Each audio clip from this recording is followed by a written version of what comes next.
the main reason I got into politics was in 2010. I was doing an arts residency in two places, in Lisbon and in Tokyo.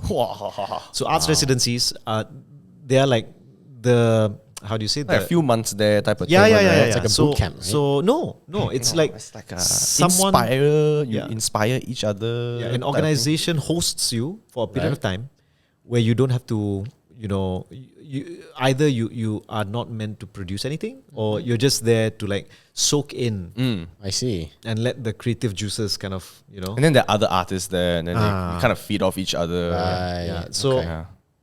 at this one residency, my collaborator, who is he's a choreographer, so he was, we were asking each other these questions. At what point will you stop making art? So for him, it was when he wanted to have a family. That's, I think most people would. In Europe, you can't make art and have a family because it's just not feasible. Yeah. It's just not economically feasible. For me, it was, I would stop making art when I felt my audience was leaving me. Wow. So that was that point in my life when I felt, yes, we went through 2008. This is 2010. So that feeling that you said, we're feeling now, after Sheraton moved, 2 years later, 4 years after 2018, I felt that in 2010, right? This feeling of all of the Perak coup happened, a whole bunch of things happened. Like, oh, wow, we lost, like PKR lost, I think we lost 6 MPs who defected at that time. Yep. So there was this whole feeling of, oh no, what's happening, what's going on, right? Yep. And then I felt, oh, all of this that was going on was making my friends want to leave Malaysia. I make my art to perform for my friends. The stories that I want to perform are stories for us, people like, Yeah. Who live here, right. from here. and my friends were leaving. Yep. So at this residency, I said, I will stop making art to save my audience. To save my audience, I have to save Malaysia. Wow.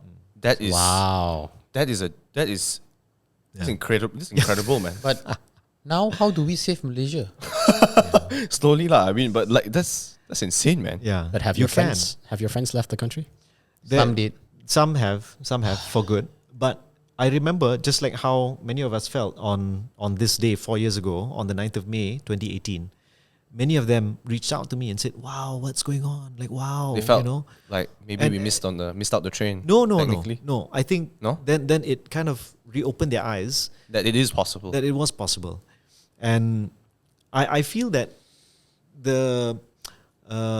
one thing which Hisham Rais, who would be interesting to have on the show, said was Bersih. The thing about Bersih is that we crossed a line where Malaysians could not be made scared or made fearful of authority again, right? Because of Bersih, they can say no. Yep. No yellow t-shirt, no coming out, but we still went out, right? So in Malay, he said it as melepasi garis takut. and it was Apt. Very apt. So once you have lepas garis takut, you can't put that genie back in the bottle. You can't Correct. close. Because they know the limit. The limit is no longer that line. That's right. Yeah. And it's really one of those things that I feel we have crossed. Definitely. So 2018, I feel now, when you look at it in some context of that cycle that progresses, like I said, so 2008, 2008 we won, More seats. more seats. 2018, 2013 we didn't, we increased some more, and then 2018 we won for the first time. Yep. So now we have some setbacks. Who's to say that in Statistically, 2 more years lah. I mean, if you look at the number. and then you could say in the next 2 years or the next 7 years, which is why I feel people like Nurul Izzah and Rafizi said what they said about 5 years or 10 years, right? And it is, I wouldn't say, how do you say, historical inevitability. I don't think so, but there are some trends. Once you cross a certain threshold, you can't go back.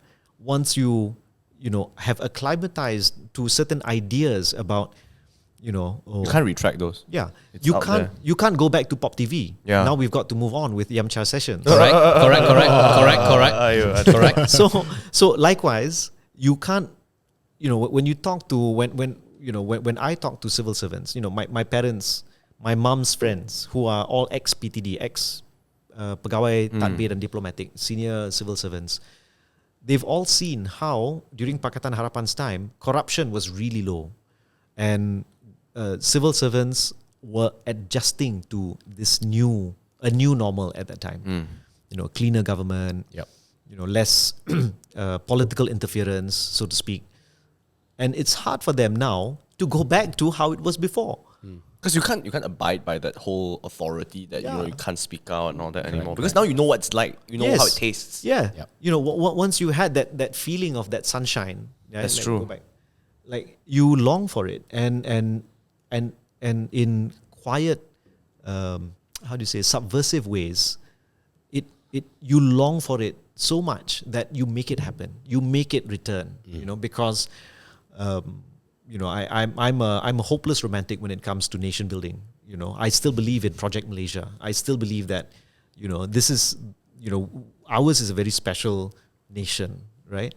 And I just came back from Sabah, right? And you can see, it's like, wow, we have been so blinkered in how we were taught about growing up.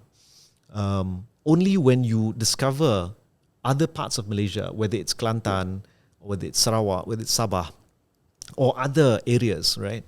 And that's then you begin to appreciate and recognize just how truly blessed we are